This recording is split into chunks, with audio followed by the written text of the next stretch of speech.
ओम शांति। दुख भंजन भोजन कैसे बनाएं? अर्थात ऐसा भोजन जो कोई भी खाए उसके दुख दूर हो जाए। तो उसके लिए हमें क्या करना है?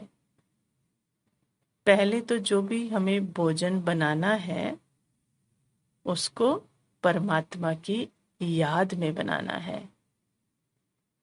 अर्थात पूरा अटेंशन रखना है कि भोजन बनाते हुए ना तो कोई व्यर्थ चले, ना ही किसी के प्रति कोई नेगेटिव चले और ना ही कोई मन में दुख की बात चले। क्योंकि जैसी हमारी सोच चल रही होगी वैसे ही वाइब्रेशन हमारे हाथों से, हमारी आंखों से उस भोजन में जाएंगे और जो फिर उसको खाएगा वो जैसी सोच से हमने बनाया होगा, दुखी होकर या व्यर्थ सोचते हुए या नेगेटिव सोचते हुए, तो वैसी ही उनके अंदर भी वाइब्रेशन चली जाएगी और उनकी स्थिति भी वैसी ही हो जाएगी। इसलिए हमें क्या करना है? रसोई घर को ही हमें मेडिटेशन रूम बना देना है। वहां पर हम अच्छे अच्छे गीत चला सकते हैं, कोई अच्छी कमेंट्री चला सकते हैं भोजन बनाते हुए, जिससे वहां की वाइब्रेशन पावरफुल रहे और वो भोजन में जाकर भोजन को भी पावरफुल बना दें। तो उस वातावरण को एकदम, रसोई घर के वातावरण को एकदम सात्विक बनाकर फिर सात्विक भोजन बनाना है। दूसरी बात, जब भोजन बन जाए तो उसको, उस परमात्मा को भोग लगाना है। चाहे वो अभोक्ता भी है लेकिन वो सबका पालन करता है, सबकी पालना करता है, सब उसके भंडारे से खाते हैं, तो उसको स्वीकार किए कराए बिना भोजन स्वीकार नहीं करना है। क्योंकि अगर उसको स्वीकार किए बिना हम भोजन स्वीकार करते हैं तो वो भोजन स्वाद तो दे सकता है लेकिन जिंदगी को क्या कर देगा? बेस्वाद कर देगा। जिंदगी दुखमयी हो जाएगी क्योंकि मन की तृप्ति उससे नहीं होगी।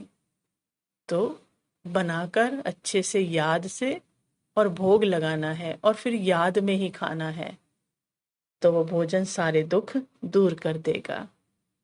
फिर तीसरा, जो भी हम अन्न खरीदते हैं वो पूरा ध्यान रखना है कि वो अन्न किस तरह के धन से आया है। अर्थात वो धन भी जो है वो शुद्ध होना चाहिए। किसी को सताकर, किसी को दुखी कर कर, चालाकी से, दगाबाजी से वो धन नहीं आना चाहिए। अगर किसी को भी दर्द देकर धन आया है और उस धन से अन्न खरीदा है तो वो दर्द पूरे परिवार में कई गुना होकर फैल जाएगा।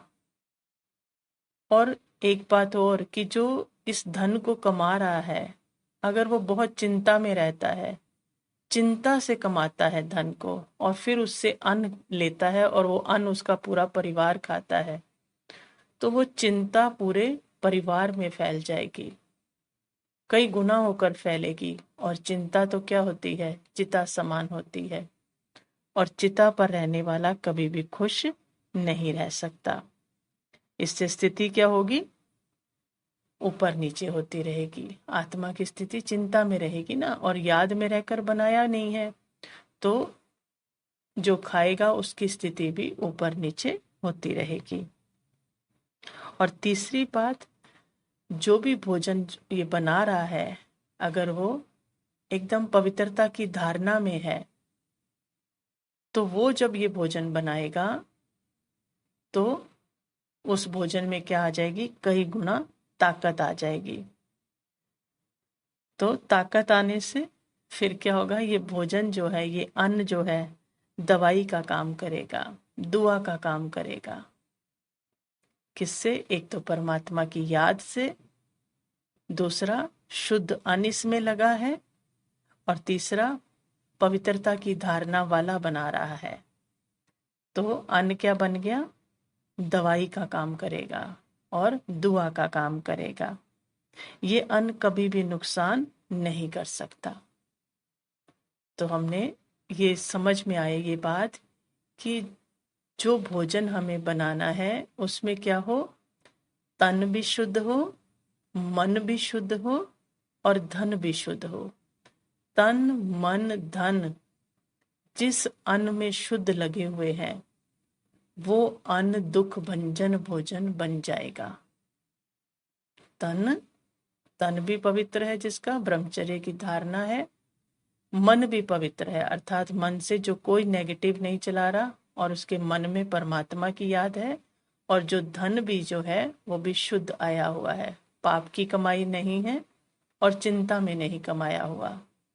तो तन मन और धन जिसके शुद्ध हैं उसका अन्न अपने आप ही शुद्ध हो जाएगा, और जो उस शुद्ध अन्न को खाएगा उसके सब दुख अपने आप ही दूर हो जाएंगे। तो ऐसे हम अपने घर में भी वो प्रसाद बना सकते हैं जिसको कहते हैं दुख भंजन भोजन। अच्छा, ओम शांति।